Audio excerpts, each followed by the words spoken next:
If you followed me for any length of time, you know that I believe you have to be a hybrid to be successful in the sales game. Reading blogs like this, listening to podcasts, those are things that are going to help you with your sales technique, but you got to get in school to get that technical knowledge up, and that's what we're going to talk about today. Number one in our 5-part series is you got to have technical knowledge. Come on, let's go talk.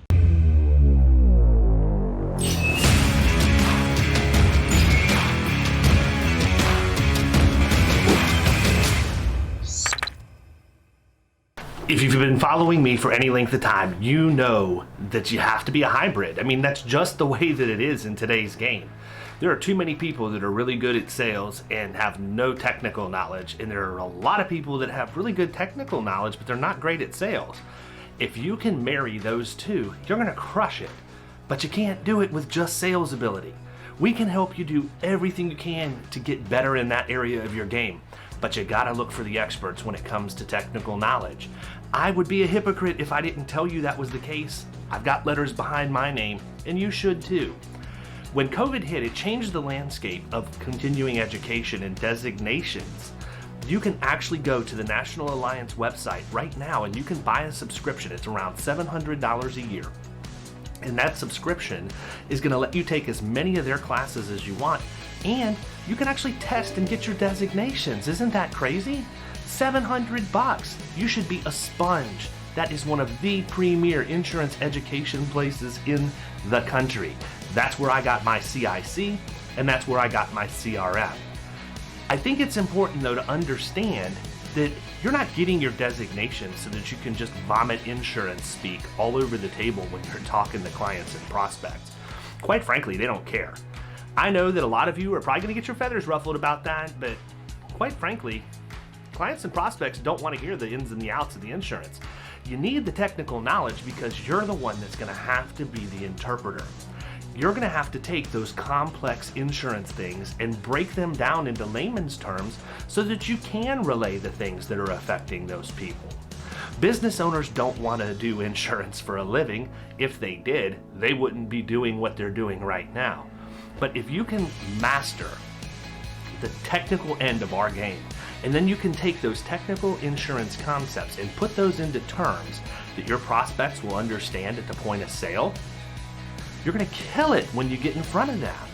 But you have to temper that, and that's where the sales ability comes in. A good salesperson knows that they should always listen more than they should speak.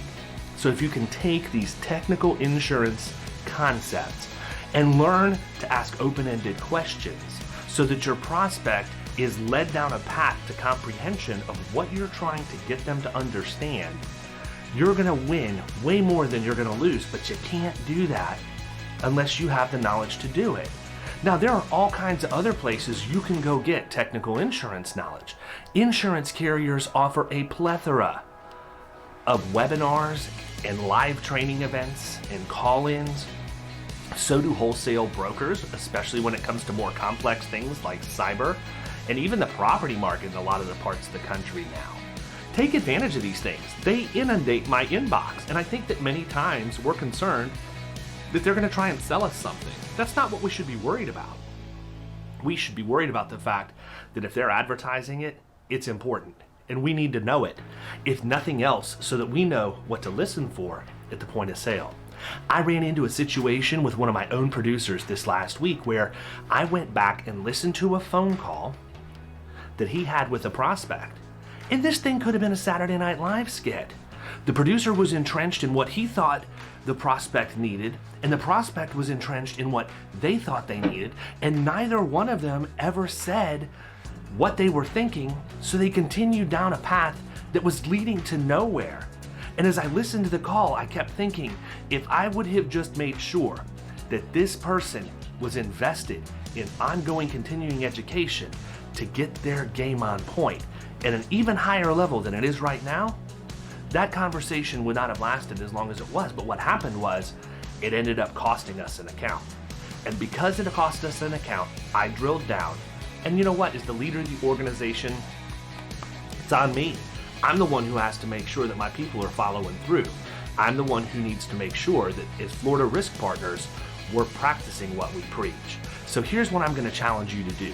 You've got just about 6 months between now and the end of the year. Make it your mission to become the best version of yourself technically between now and then, because as the country opens back up, those subscriptions from the National Alliance are going to go away, and it's going to cost you a lot more money. What better time to invest in yourself than right now? And when you decide to do that, you're going to kill it in commercial insurance.